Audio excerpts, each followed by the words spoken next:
Olá, olá, meus caríssimos amigos, professor André Maia aqui com vocês mais uma vez para continuarmos nossa conversa sobre recursos judiciais, especialmente destinada esta conversa para a segunda fase do exame da OAB, notadamente OAB de área civil, que tenha peças cíveis, ou seja, administrativo, constitucional e, por que não, tributário, civil, empresarial. Obviamente, aqui nós temos uma conversa mais, vamos dizer, de uma visão geral dos recursos, uma visão básica, sem maiores aprofundamentos técnicos à luz do que nos ensina a doutrina processualista civil, e sim sabermos identificar as peças, saber o cabimento dela, estruturar a peça e acertar o suficiente para ser aprovado. Ou seja, você vai para uma prova em que você precisa tirar 6 no total, sendo que desses 6 no total, 5 pontos são só de peça prático processual. Nesta peça prático processual, você vai lutar por 5 pontos.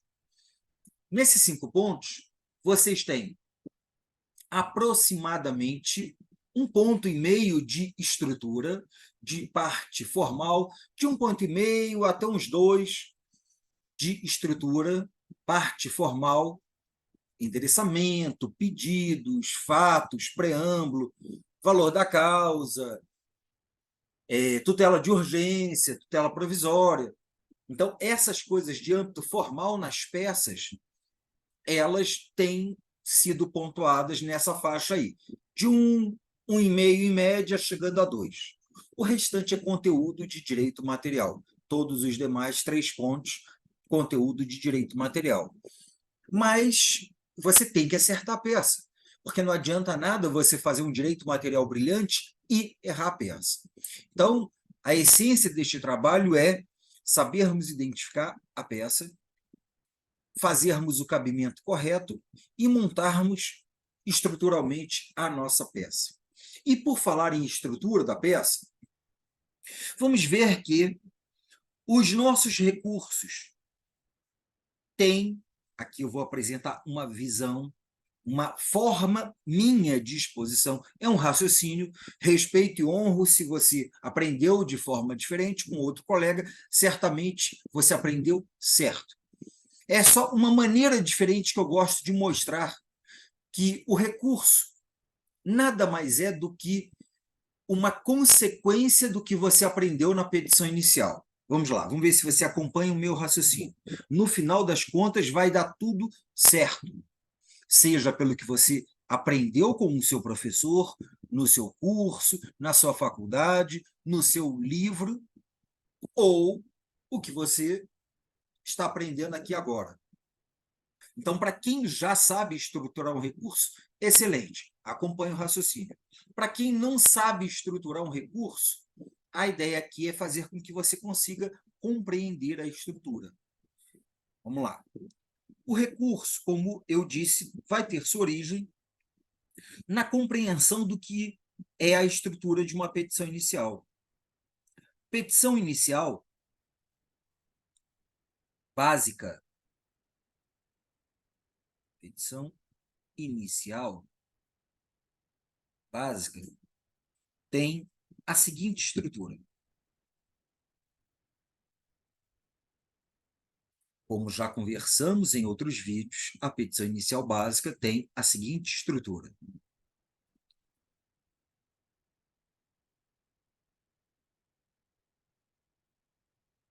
Primeiramente, o endereçamento.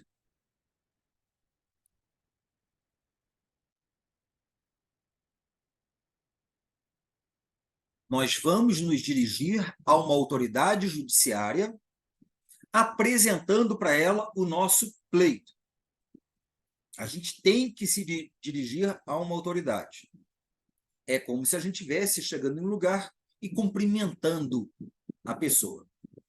Endereçamento feito, nós pulamos 2 linhas, obviamente, não precisa pular 8, 7, 10, 9, 15 linhas, nem escrever 10 linhas, como se estivesse pulando 10 linhas. Basta pular 2 linhas. Pulou 2 linhas, aí você fez o seu preâmbulo. O que é o preâmbulo? Nós vimos lá na introdução à prática processual, aquela sequência de 9 vídeos que eu gravei para vocês, que o preâmbulo é aquela parte em que a gente coloca o nome do autor, isso é em petição inicial, né? O nome da peça, o nome do réu, tanto o autor quanto o réu, com as devidas qualificações, e o fundamento legal da peça. Isto é o preâmbulo. Excelente. Vocês lembram que eu chamei isto aqui de parte 1? Eu imagino que sim. Imagino que vocês lembram, porque vocês são pessoas fantásticas. Então, aqui está o nosso preâmbulo.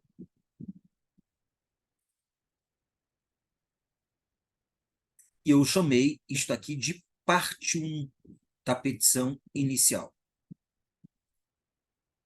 É a parte de introdução, é a parte de apresentação. Da parte 1, vamos seguir para a parte 2, pulando uma linha. E o primeiro item é o item do cabimento. Neste momento, eu vou dizer para que é cabível a peça que eu mencionei, o nome em iuris aqui no preâmbulo. Cabimento.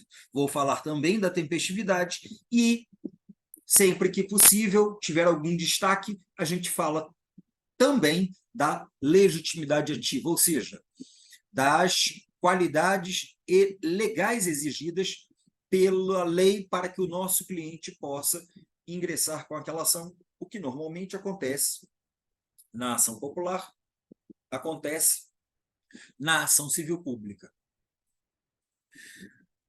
Do cabimento, pulamos uma linha, após escrevermos a redação, e vamos para o segundo item, que é o item dos fatos, item em que apresentamos uma suma, um resumo do enunciado. É contar a história para o magistrado. Na hora da prova, contar a história para o examinador. Professor, a parte dos fatos pontua? Vezes sim, vezes não. Na verdade, se a gente parar para pensar, o critério de pontuação fica ao gosto do examinador. E quando ele elabora a distribuição de pontos lá no espelho de correção, ele elabora não tendo vínculo nenhum com o que foi pontuado em outro exame. Então, pode ser que em um exame ele pontue a parte dos fatos, em outro exame ele não pontue. Pode ser que em um exame ele pontue a parte do cabimento, em outro exame não. Pode ser que em um exame ele pontue você fazer menção ao preâmbulo, como já aconteceu em um mandado de segurança em que foi pontuado você escrever do ato, contra o ato coator, depois escrever da autoridade coatora tal e escrever vinculado à pessoa jurídica interessada tal. Isto foi pontuado. Em outros exames, não. Então, o critério de pontuação ele é muito variável, maleável, ao gosto do examinador. Qual é o nosso papel? Tentar colocar tudo aquilo que for possível dentro do que o enunciado nos apresentou. Do cabimento dos fatos, terminamos de escrever um resumo da história e vamos para a parte do direito, do mérito, do fundamento jurídico, em que eu vou apresentar todas as alegações jurídicas para fazer valer o direito do meu cliente, do autor, já que eu estou falando em petição inicial. Depois da parte do direito, pode ser que na sua peça tenha tutela provisória, uma liminar, ou pode ser que não. Vamos imaginar que não tem tutela provisória? Vamos. Aí a gente vem direto, pulou uma linha, direto para os pedidos. 2P de 2. Aí, se tiver tutela provisória, tutela de urgência, liminar, cautelar. O que você faz? Você vai colocar no item 4 esta tutela provisória e no item 5 a parte dos pedidos. Vamos aqui fazer mais uma separação, conforme eu comentei com vocês nas aulas de introdução à prática processual. E aqui estamos diante da parte 2 da nossa petição inicial. Parte 2. Então, eu vou separar aqui, pontilhando, parte 1 da parte 2, introdução, desenvolvimento e a conclusão. A conclusão é: então, juiz, a história é a seguinte, eu estou pedindo, após tudo que eu apresentei, eu estou pedindo isto. E vou me despedir, fazendo o fechamento. Então, após os pedidos, vou fazer aqui o elenco dos pedidos. Em petições iniciais, eu coloco o valor da causa. Em petições iniciais, eu coloco o valor da causa. 2 pontos, R cifrão, 3 pontinhos. Após o valor da causa, pulei uma linha, o fechamento. O que é o fechamento? Bastando mencionar. Nesses termos, pede deferimento. Nesses termos, pede deferimento. Local, 3 pontinhos. Data, 3 pontinhos. Advogado, 3 pontinhos. OAB, 3 pontinhos. Vocês lembram disto? Sim ou não? Sim, vocês lembram disso. Então, aqui está o fechamento. É óbvio que na hora da prova você não vai escrever fechamento, nem vai escrever preâmbulo, como eu coloquei ali. São só os nomes desses tópicos. Aqui está a minha petição inicial básica na sua estrutura. Repetindo. Introdução,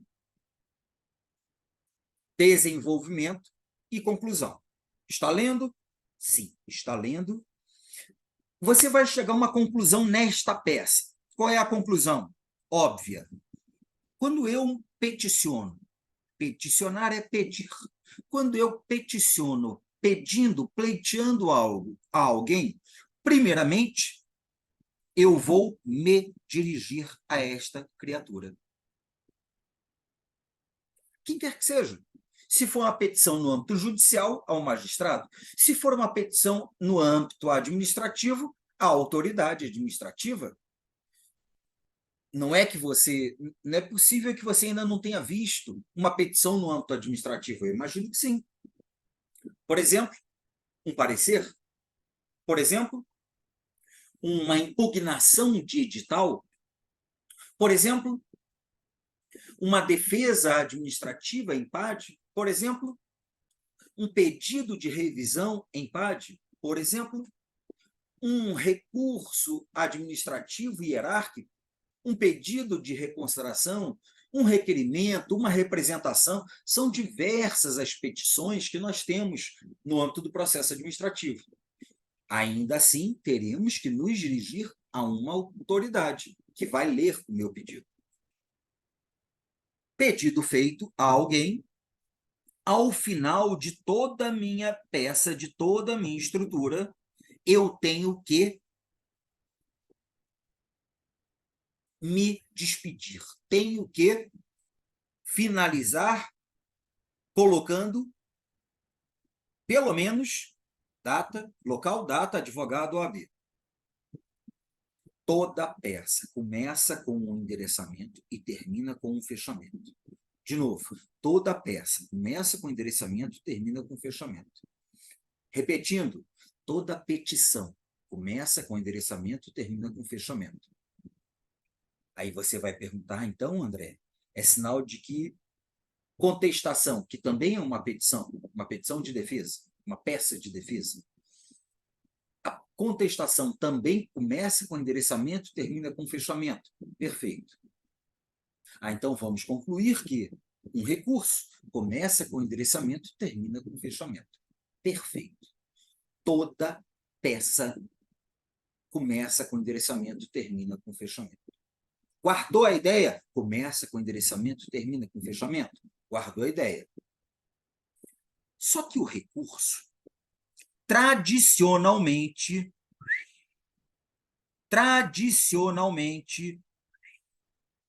o recurso é feito em duas peças. O recurso, tradicionalmente, é feito em duas petições.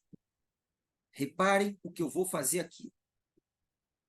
O recurso, tradicionalmente, é feito em duas petições. Uma petição, que nós vamos chamar de petição de interposição ou peça de interposição.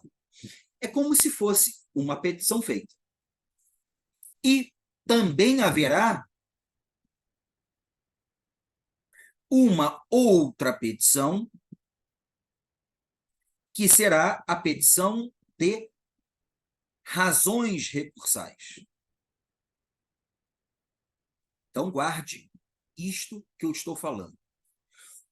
O recurso, como regra, dentro dessa estrutura aqui da petição inicial, ele será uma fragmentação da petição inicial. Nossa, André, que viagem!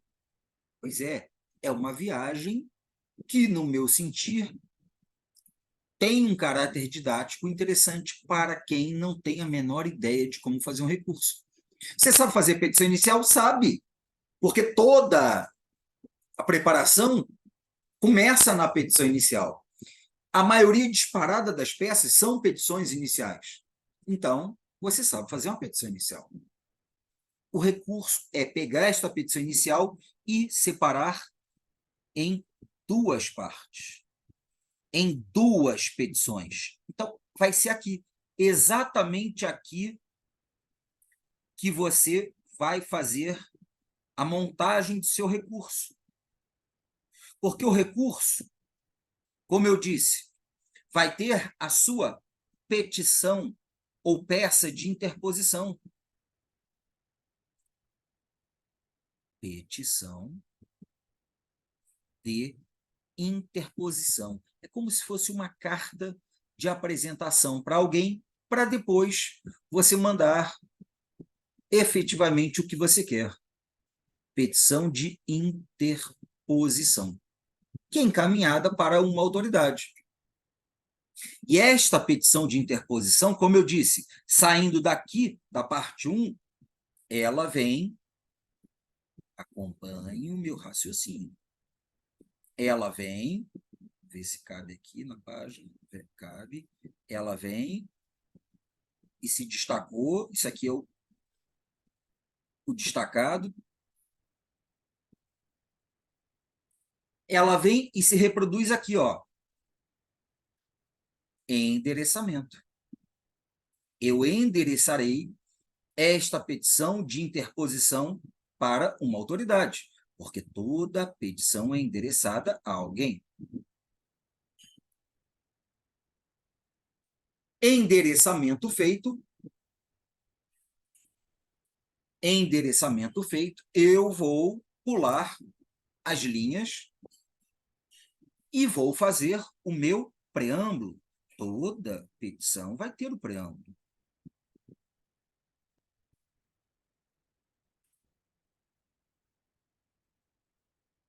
Com o nome da peça aqui no meio, a parte, a peça, a outra parte.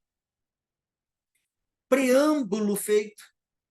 Acabou isso aqui. Repare que o meu desenho, eu vou mudar a cor aqui. Vou mudar a cor aqui.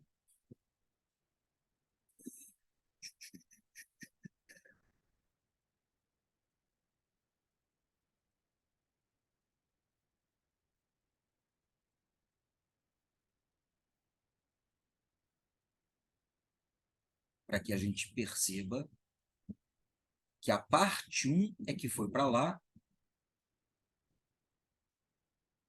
decorrente da linha verde. Com isto, o que eu fiz foi destacar isso aqui.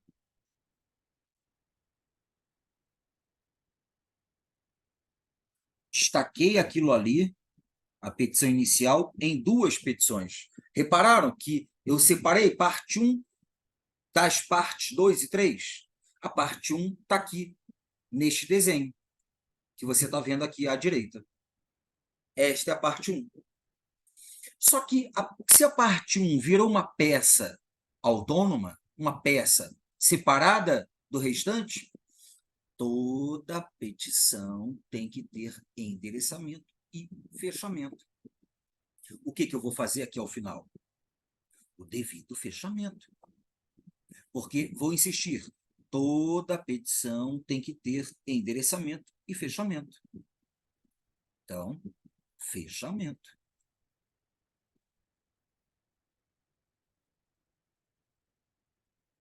E o que é o fechamento? Nesses termos, pede deferimento, local, data, advogado,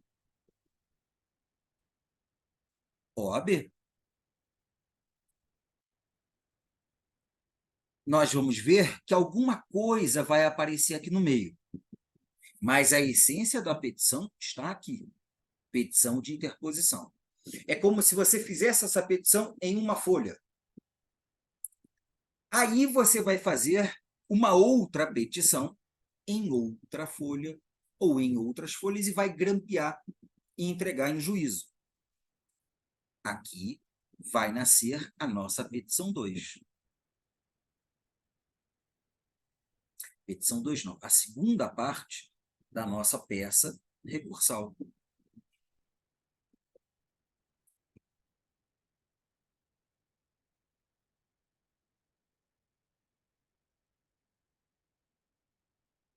E esta segunda parte da nossa peça recursal veio aqui.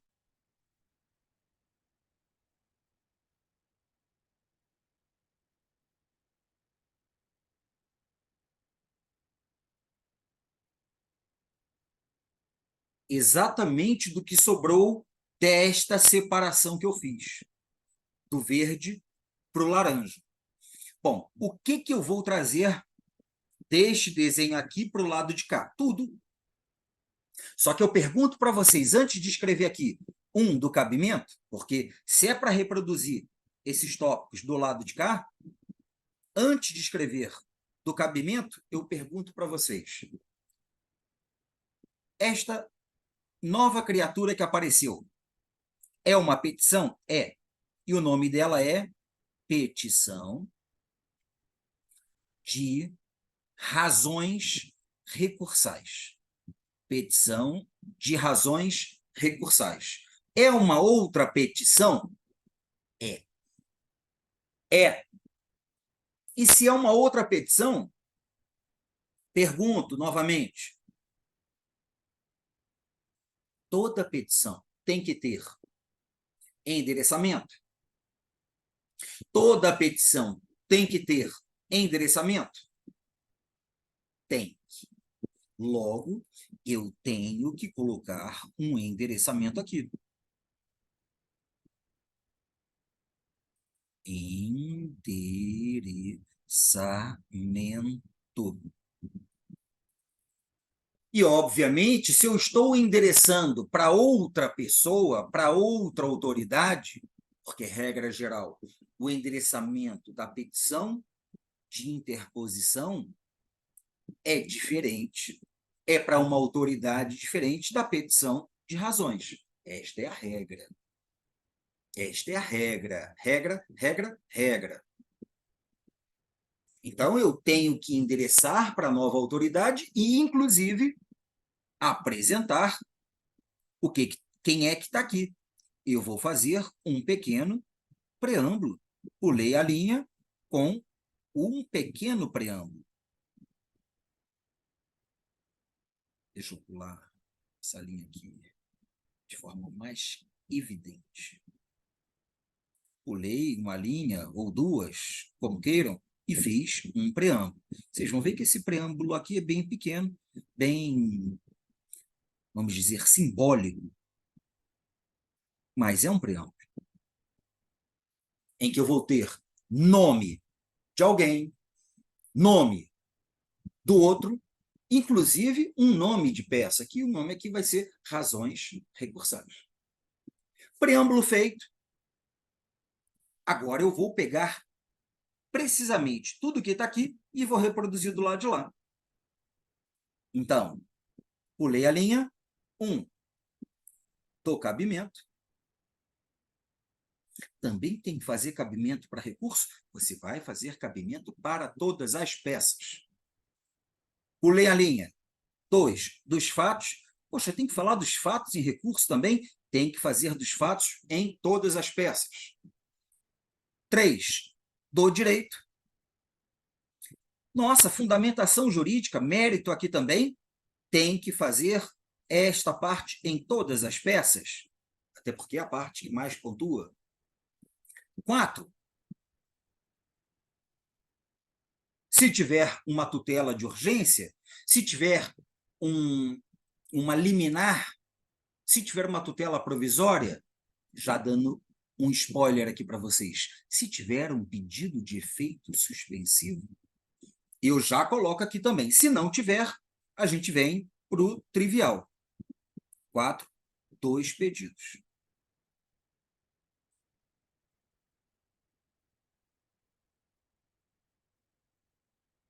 Dois pedidos. Vou fazer os pedidos conforme, vamos ver quais são. Basicamente, a gente faz 3 pedidos aqui. E o fechamento. Fechamento. Olha só, do cabimento, 2 fatos, do direito, 2 pedidos. Não tem valor da causa no recurso, porque o valor da causa é lá na petição inicial. Não tem valor da causa no recurso, porque o recurso decorreu de um dia ter sido ajuizada uma petição inicial. Então, o valor da causa já fora colocado lá. Beleza? Maravilha. E o fechamento? O fechamento tem que aparecer também, até porque sempre que eu me dirijo a alguém, ao final, eu me despeço deste alguém. Fechamento. Qual é o fechamento? Nesses termos, pede deferimento. Local, 3 pontinhos. Data, 3 pontinhos. Advogado, 3 pontinhos. OAB, 3 pontinhos. Vamos lá. Vamos ver se você conseguiu acompanhar a minha viagem, o meu raciocínio.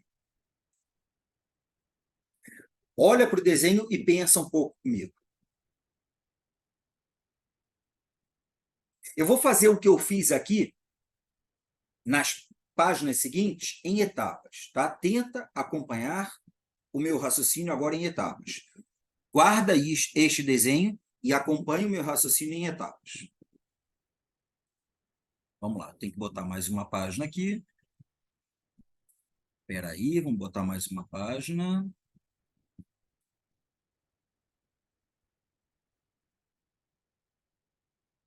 Tem algumas páginas.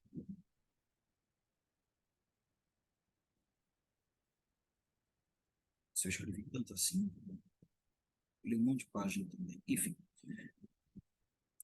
Então, aqui está o ponto em que paramos. Estão acompanhando a estrutura? Sim. Eu vou voltar agora para a estrutura da petição inicial, só que ela distribuída na página inteira, tá?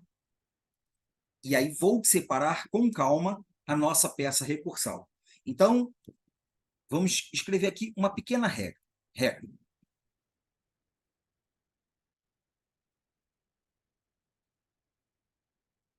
Regra geral. Regra geral tem exceções, mas vamos de regra geral. Petição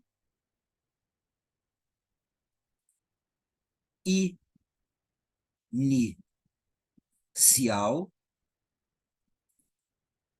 tem apenas uma peça, um único documento, uma única petição. Se é uma única peça, um único documento, uma única petição, eu vou endereçar uma vez para a autoridade e vou me despedir fazendo fechamento uma vez. Então, uma peça, uma petição. O recurso, regra geral. O recurso, regra geral, e eu vou insistir na regra geral, para você que já sabe fazer recursos, vocês sabem muito bem que tem exceção a isso aqui. Mas a regra geral é que nós tenhamos duas peças, duas petições.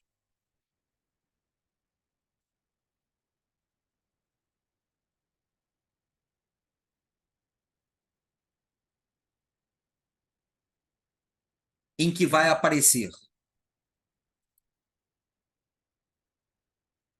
a petição ou a peça de interposição,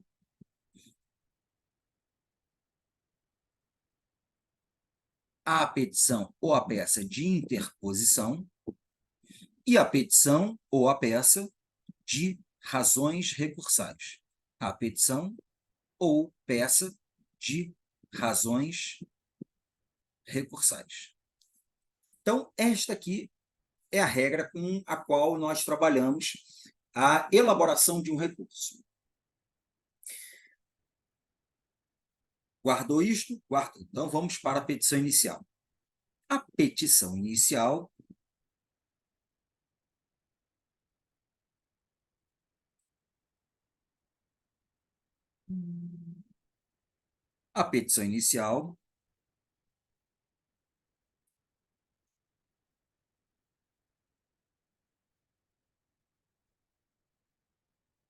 de qualquer ação, tá?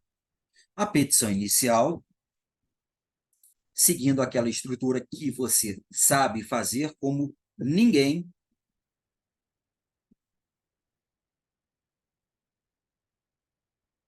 ela pode ser endereçada para um juiz, para um desembargador-presidente ou para um ministro-presidente, a depender da competência do juízo, a depender se é ação normal ou se é ação anormal, conforme eu expliquei lá na parte da introdução à prática processual. Mas, não importando a quem, precisamente, nós vamos fazer o endereçamento. Excelentíssimo senhor doutor juiz, ou excelentíssimo senhor doutor desembargador presidente do Egrégio Tribunal de Justiça do Estado, Três Pontinhos. Ou então ainda, excelentíssimo senhor doutor ministro presidente do Colendo Superior Tribunal de Justiça. Ah, professor, eu não assisti aquela aula de introdução à prática processual, porque eu já sei. Mas me diz aí, que história é essa de excelentíssimo senhor doutor? Se o CPC de 2015 diz que é para endereçar ao juízo competente. Sim, o CPC de 2015 trouxe essa pequena alteração. Aí, o que a gente vê na prática? Ao douto juízo da vara cível, da três pontinhos vara cível, ao douto juízo da três pontinhos vara federal, pode mandar desse jeito, pode endereçar desse jeito.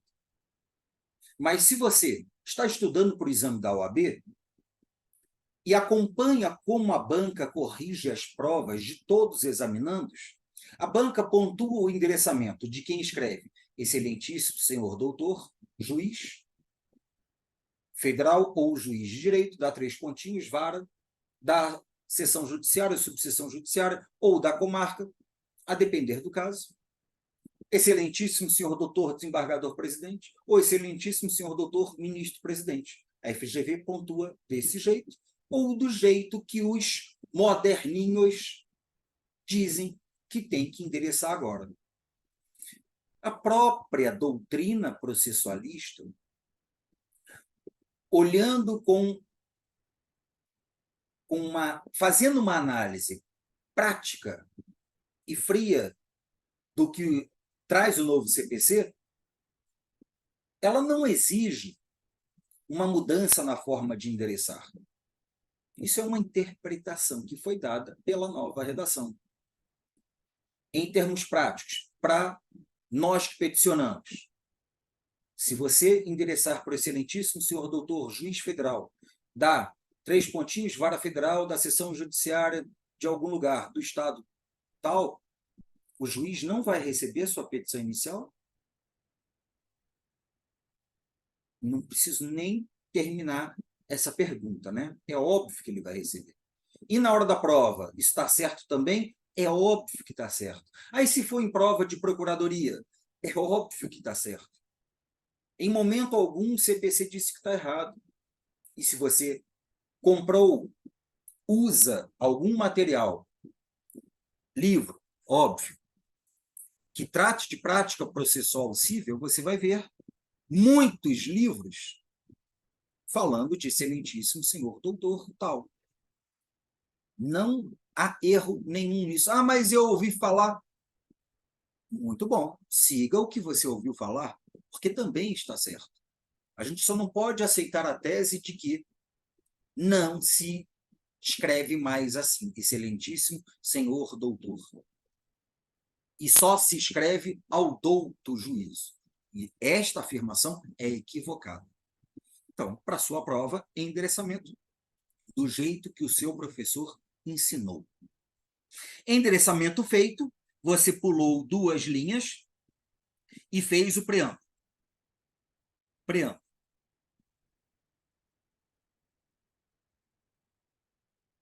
O que é o preâmbulo? Eu nem vou colocar esse nome aqui, preâmbulo. Vou colocar direto. Se é petição inicial, autor, que é o seu cliente, qualificou ele. Feita a qualificação do autor, você veio e colocou o nome da peça. Nome da peça. Após o nome da peça, você disse que essa peça é contra, em face, em desfavor do réu. E aí qualifica a outra parte, qualifica o réu. Né? Trabalhando com a ideia genérica de autor e réu. Não estou aqui nem entrando na minúcia de uma ação mandamental que é contra um ato coator. Então, autor contra um réu, e ao final você diz, nos termos do artigo, fundamentação legal. Fundamentação legal da peça, nos termos do artigo tal, da lei tal, conforme razões de fato e de direito abaixo. Beleza, acabou a parte 1 da petição. Não é assim que você faz? É assim que você faz. Isto aqui, então, é o nosso preâmbulo. E isto aqui é a parte 1 da nossa petição inicial. Daqui até aqui. Parte 1 da petição inicial feita, vamos para a parte 2.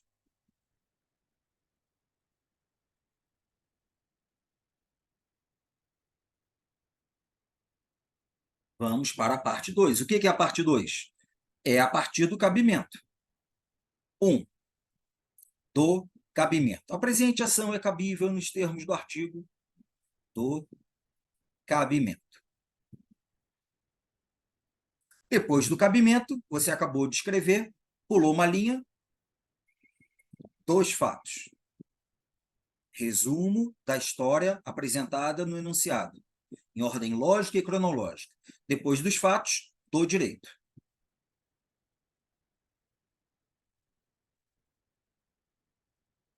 Do mérito, da fundamentação jurídica. Acabou a fundamentação jurídica.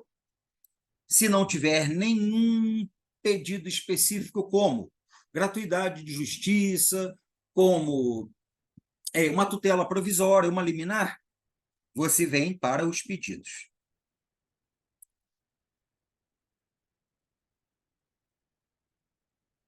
Diante do exposto requer, e aí você elenca a série de pedidos e requerimentos da sua petição inicial, que, em média, são 6 ou 7.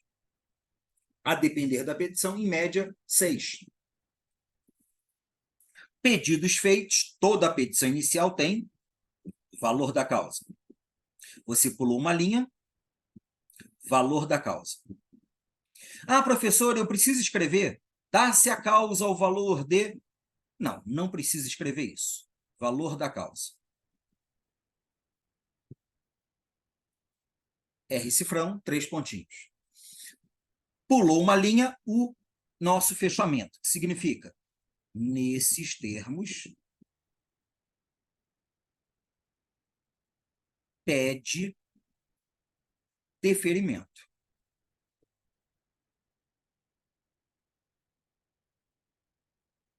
Ponto. Local, 3 pontinhos. Data, 3 pontinhos. Advogado, 3 pontinhos. OAB, 3 pontinhos. Aqui está a nossa petição inicial. Sendo que esta última parte aqui, só para deixar organizado igual eu fiz anteriormente no preâmbulo, essa partezinha aqui é o nosso fechamento. Separando a nossa peça em P1, P2 e P3, parte 1, parte 2, parte 3, a parte 2 está aqui a partir do cabimento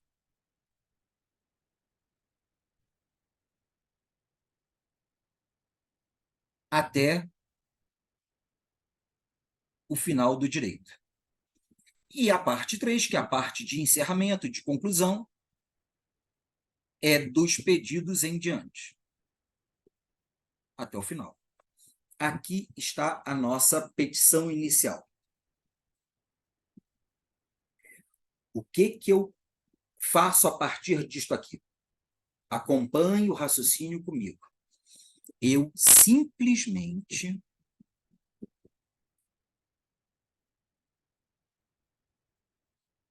vou separar a parte 1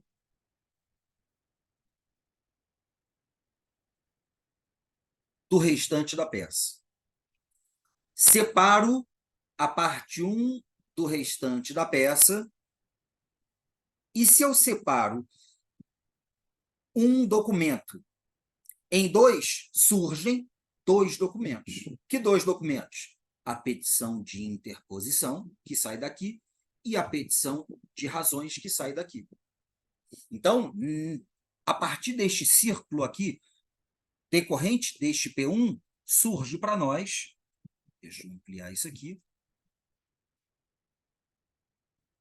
a petição ou peça de interposição do recurso.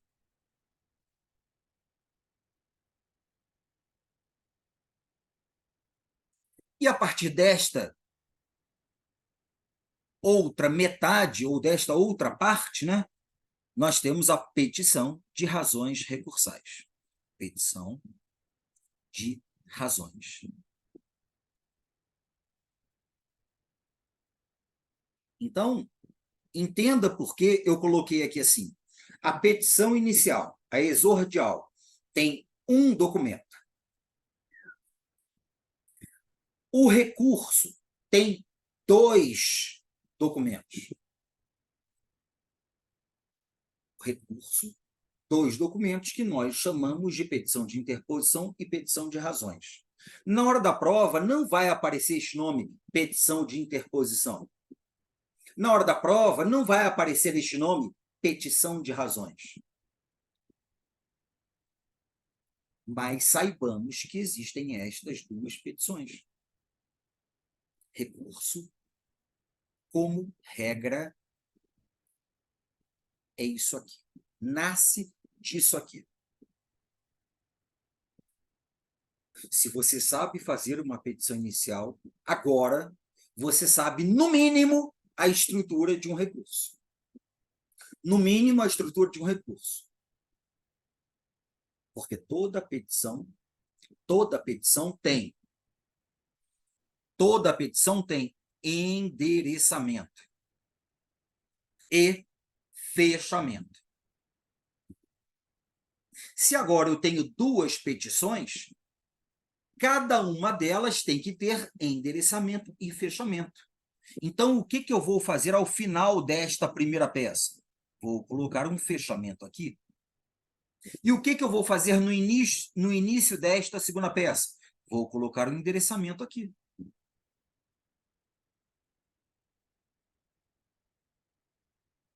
Conseguiu captar o raciocínio? Eu espero que sim. Se não, volta de novo e acompanha o passo a passo. Bom, petição inicial apresentada. Agora vou começar a escrever o meu recurso a partir desta petição inicial, conforme nós montamos aqui, ó. Então, vamos lá. Vou pegar como modelo é apenas um padrão de referência, o recurso de apelação, tá? Tá. Então, apelação. Só para a gente ter uma ideia. Não estou ensinando a fazer apelação, é só para você ver ilustrativamente, graficamente, como é que nasce o recurso a partir desta petição inicial. Recurso de apelação.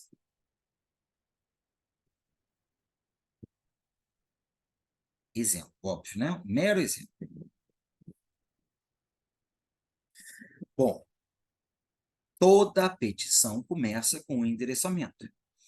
Eu vou endereçar o meu recurso para alguém.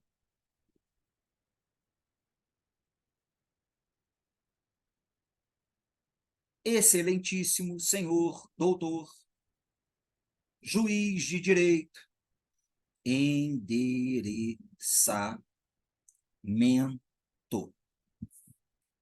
Por coincidência, nesta petição de interposição, em relação à apelação, o endereçamento é o mesmo da petição inicial, é para a mesma autoridade. Depois vamos ver para quem a gente envia a petição de interposição e a petição de razões em cada um dos recursos. Mas já adiantando, na petição de interposição, no caso de uma apelação, a gente endereça para a mesma autoridade julgadora.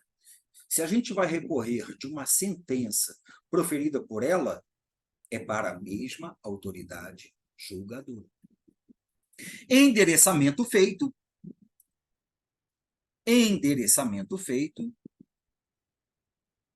vou pular as minhas duas linhas tradicionais. Só que eu pergunto para vocês, já tem processo em andamento? Sim ou não?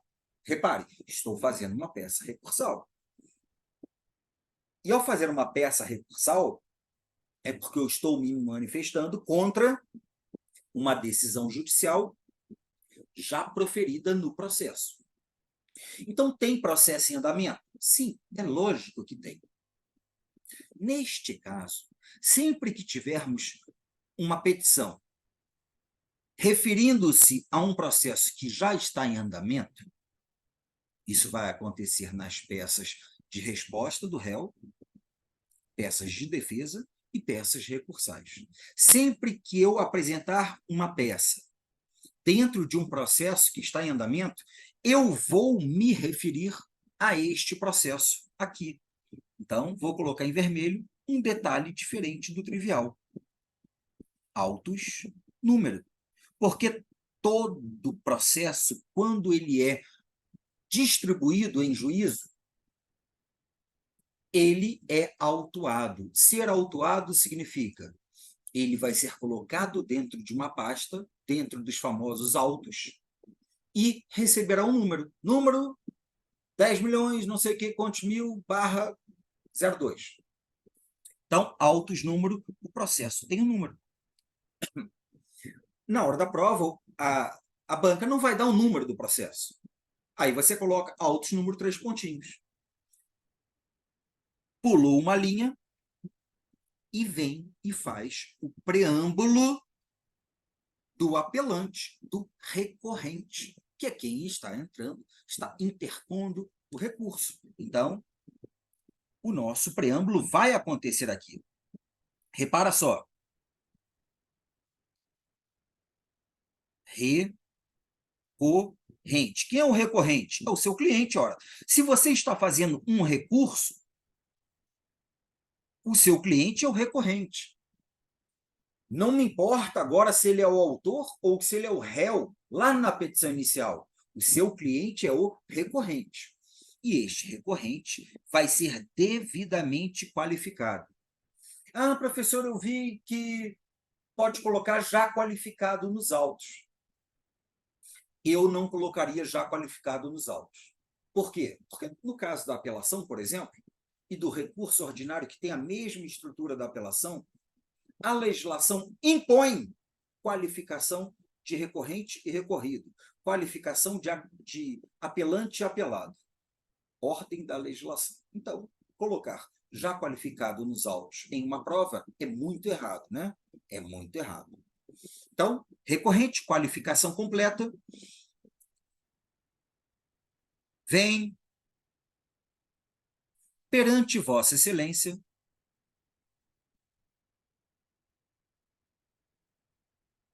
interpor, aí você pula uma linha e coloca o nome do recurso em destaque.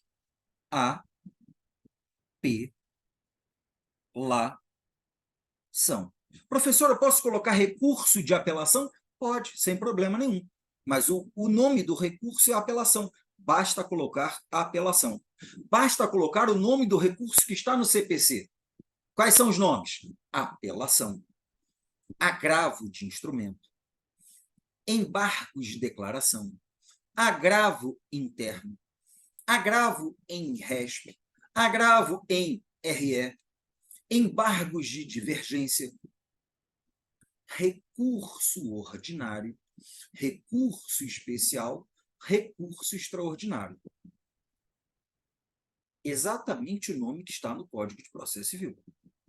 Ah, mas se eu quiser colocar recurso de apelação, posso? Pode colocar. Lembrando, eu sempre sugiro que você pule esta linha, tanto antes quanto depois, para que o corretor, na hora de analisar sua prova escaneada na frente dele, ele cansado, ele não erre na leitura, porque o ser humano pode falhar, ele não é uma máquina. E pode não ler, que no meio de uma redação, blá, blá, blá, blá, blá, blá, blá, você escreve sem parar, como sugere-se em algum lugar, em algum material, há gostos e gostos, né? Gostos e gostos, conforme quem apresenta a informação. Está certo escrever nesta forma de redação continuada? Sim, está certo. Eu não gosto. Por quê? Porque, além de ficar mais limpo, mais clean, como dizem por aí, o cara que vai corrigir sua prova, ele vai corrigir sua prova, uma tela escaneada, com dois computadores na frente dele, cabeça cheia, porque está corrigindo várias provas. Então, se você puder facilitar a leitura dele, melhor. Nem aí já fica o recado para sua letra também. Você que tem letra de dromedário, por favor, arrume a letra. Se a letra é melhor, o cara lê com mais prazer. Se a sua letra é muito ruim, ela é ilegível, inclusive para você. Porra, você acha que o cara vai fazer um esforço hercúleo para tentar entender o seu garrancho? Então vamos caprichar, gente. É uma prova, é uma seleção. Então, ótimo, você pulou uma linha, apelação, pulou outra linha. Esta apelação é contra o quê? Sabemos que, desde a origem das nossas conversas, olha só, eu vou passar a tela aqui, E você vai ver o que eu escrevo desde o início. Nossa, eu botei página demais, né? Deixa eu passar isso aqui. Olha lá, ó, desde o início. Recurso é cabível contra a decisão. Aí, na aula 3, recurso é cabível contra a decisão. Na aula 2, recurso é cabível contra a decisão. Então, repare que recurso é cabível contra a decisão. Não tem caô. É contra a decisão. Aí você, obviamente, não vai brigar. Deixa eu apagar essas páginas que estão a mais. Você não vai brigar com a sua prova.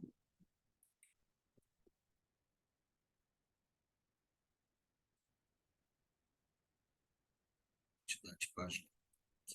Eu deixei muito. Marquei todas, marquei, lixeira, lixeira. Então, recurso é cabível contra a decisão. Contra a decisão. Se é apelação, nós sabemos muito bem que a decisão que vai ensejar uma apelação é uma sentença. Já falamos isto mais de 726,45 mil vezes. Contra a decisão, sentença.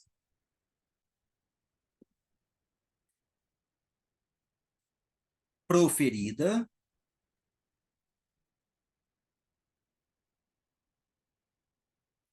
nos autos, número, 3 pontinhos, da ação. Aí você coloca o nome da ação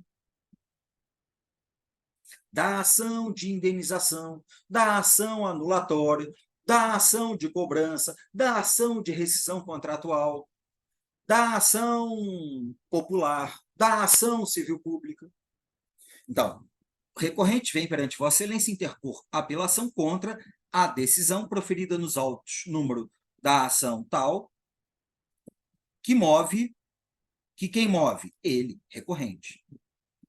Aí, se a ação foi movida por outra pessoa, então, que foi movida ou que é movida por alguém, que move contra ou em face de, ou, aí você coloca o recorrido. Quem é o recorrido? Município. A autarquia, tal, que a questão der. E aí você vem e qualifica o recorrido da mesma maneira que você faz a qualificação da petição inicial. Como é que é a qualificação? Se é uma pessoa jurídica de direito privado ou público interno, CNPJ com sede, tal, igualzinho. Aí, após a qualificação, você vem com fundamento,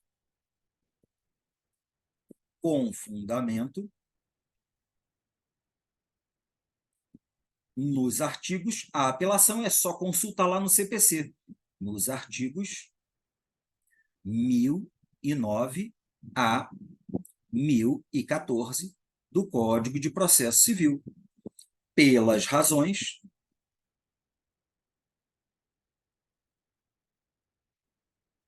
de fato e de direito abaixo ou que seguem. Tanto faz. Que seguem. Beleza, isto aqui é endereçamento e preâmbulo de uma petição. Como eu falei para vocês, isto é a parte 1, a parte que nasceu daqui. Endereçamento, preâmbulo, autor, nome da peça, réu, e a fundamentação legal. O que eu faço agora na hora do recurso? Eu vou ter esta parte 1 aqui destacada do restante. Se ela foi destacada, é porque ela vai acabar aqui. Mas toda petição tem endereçamento e tem o fechamento. Então, eu vou ter que fechar esta peça. Só que nós vamos ver, no capítulo da apelação no CPC, que nós teremos aqui no meio um requerimento, alguns requerimentos. coisas que nós vamos colocar que são retiradas do CPC. Não tem nem que pensar, são retiradas do CPC. Você vai juntar o comprovante de pagamento do preparo, com porte de remessa, de retorno. Você vai pedir que este processo seja recebido no duplo efeito, ou seja, no efeito devolutivo e no efeito suspensivo. E vai fazer os requerimentos que estão no CPC. Depois nós vamos ver quais são os requerimentos. Esse miolinho aqui tira do CPC, aí vem o trivial, o fechamento. Pulou a linha, nesses termos.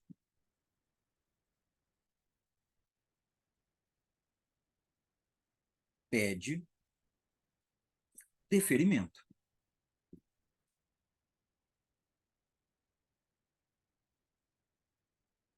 Local, 3 pontinhos, data, 3 pontinhos, advogado, 3 pontinhos, OAB, 3 pontinhos. Então, aqui está a nossa petição de interposição. Olha que coisa maravilhosa. E vejam se esta petição de interposição, tirando esta inclusão aqui, menção aos autos, e tirando este miolinho que está aqui, que é o miolinho próprio da apelação, dos recursos em geral, eu tenho endereçamento, preâmbulo e o fechamento de toda e qualquer petição. Isto é a parte 1 com um fechamento no final. E na hora da prova, você vai ter que continuar o seu recurso para a petição de razões, que é este restante aqui. Como é que a gente faz a petição de razões na hora da prova? A gente vai simplesmente dar continuidade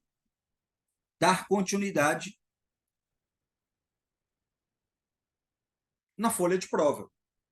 Você não precisa fazer quebra de página, não precisa pular para a página seguinte, não precisa dizer quebra de página por escrito, não precisa dizer muda a página, botar setinha para a folha seguinte, nada disso.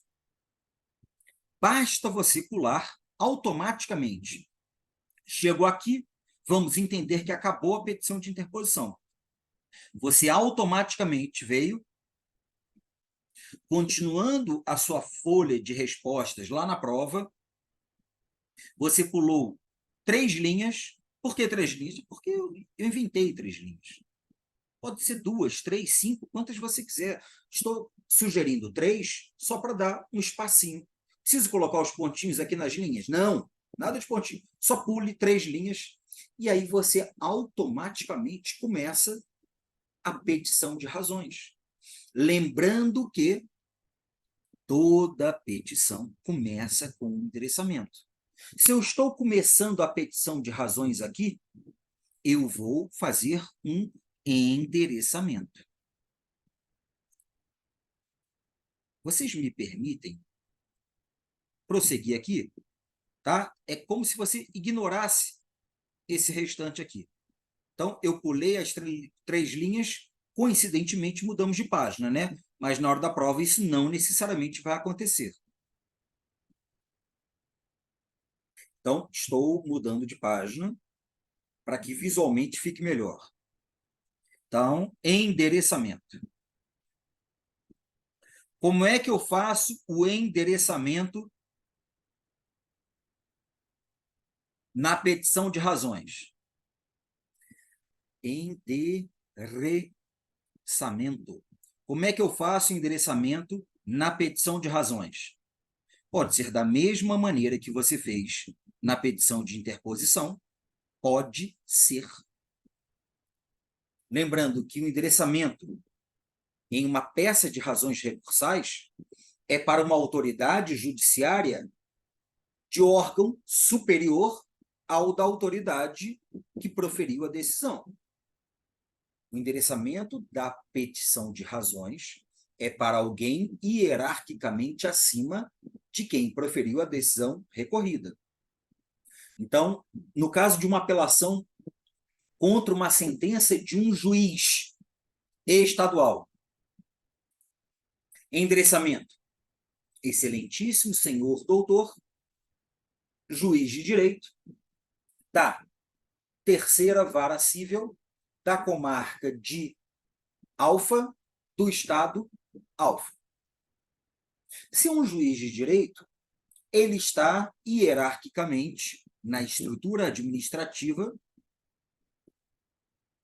abaixo do correspondente Tribunal de Justiça. Se for um juiz federal, abaixo do correspondente Tribunal Regional Federal. Então, eu vou endereçar para o egrégio Tribunal de Justiça do Estado, três pontinhos. Ou então, o que não é usual, excelentíssimo senhor doutor, desembargador-presidente do egrégio Tribunal de Justiça do Estado, três pontinhos. O que é normal é você endereçar de forma mais abreviada, apenas egrégio Tribunal de Justiça do Estado, três pontinhos. Ah, professor, eu vi em alguns livros que após o egrégio Tribunal de Justiça do Estado, três pontinhos, colocam Colenda Câmara Civil, doutos desembargadores, preclaro relator. Não, aí é na prática, quando a gente precisa. Eu não vou falar puxar o saco, porque é uma nomenclatura meio forte. Você precisa fazer muito agrado àquele juízo, aí que você coloca essas coisas, né? Isso normalmente é em petição daqueles advogados mais antigos. Não que eu seja novinho, né? Eu tenho 51 anos. Aqueles advogados mais antigos que gostam dessas petições rebuscadas, cheias de nomenclaturas, cheias de frufru.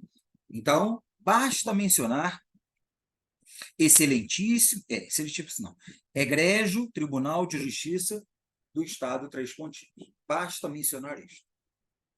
Endereçamento feito, como eu disse para vocês, junto com o endereçamento vem preâmbulo. Aí você pulou uma linha, e o preâmbulo aqui, como eu disse, simplificado, vai bastar você colocar autos, número, três pontinhos, como se fosse uma petição autônoma, tá? Mas vamos entender para fins práticos. A petição de interposição, ela vai anexada à petição de razões. Pensa assim, para fins práticos. Então, autos, número, três pontinhos, recorrente ou apelante. Quem é? É o seu cliente. Aí você vai colocar o nome dele. Recorrido, você vai colocar o nome da outra parte, do apelado. Aí, se forem dois recorridos, coloque o nome dos dois, município tal e José, conforme estiver no seu caso concreto. Você pulou uma linha e vai colocar o nome desta petição, que é somente razões recursais ou razões de apelação. Razões recursais. Aqui está endereçamento e preâmbulo da nossa petição de interposição. A partir de agora, meus queridos, olha o que acontece na nossa petição de razões. Adivinha o que vai aparecer lá dentro? Do cabimento, dos fatos, do direito, dos pedidos. Você não vai colocar o valor da causa, porque em recurso não tem valor da causa. Então, vamos lá. Razões recursais. Pulou uma linha do cabimento. Vamos alargar isso aqui para melhor visualização. Do cabimento. Pulou a linha. Do cabimento, como é que é? Igualzinho na petição inicial. O presente recurso de apelação é cabível nos termos dos artigos 1009 a 1014 do CPC, visando reformar a sentença proferida pelo douto juiz da vara tal. Entendeu? Aí você vai falar da tempestividade. Este recurso é tempestivo, pois foi interposto no prazo legal de 15 dias, conforme o artigo do CPC. Excelente. Cabimento, não tem mistério. Pulou uma linha dos fatos. O que é dos fatos? Sem comentários, né? Já sabemos o que é o item dos fatos. Resumo da história narrada.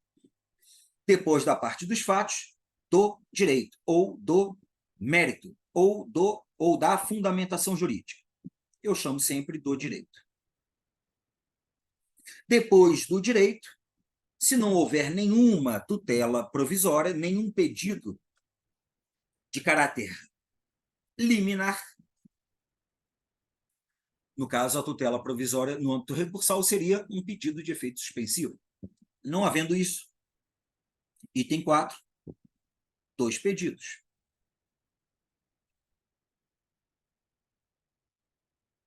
E aí, diante do exposto, requer mesma coisa, mesma coisa. Mas, pô, André, se for a mesma coisa, eu não vou errar nada. Esta é a ideia. Diante do exposto, requer, ou pede, requer, como você quiser colocar, como seu professor ensinar. Aí você vem e faz os pedidos conforme o caso. E depois dos pedidos, pulou uma linha, não tem valor da causa em recurso. O fechamento. Nesses termos, pede deferimento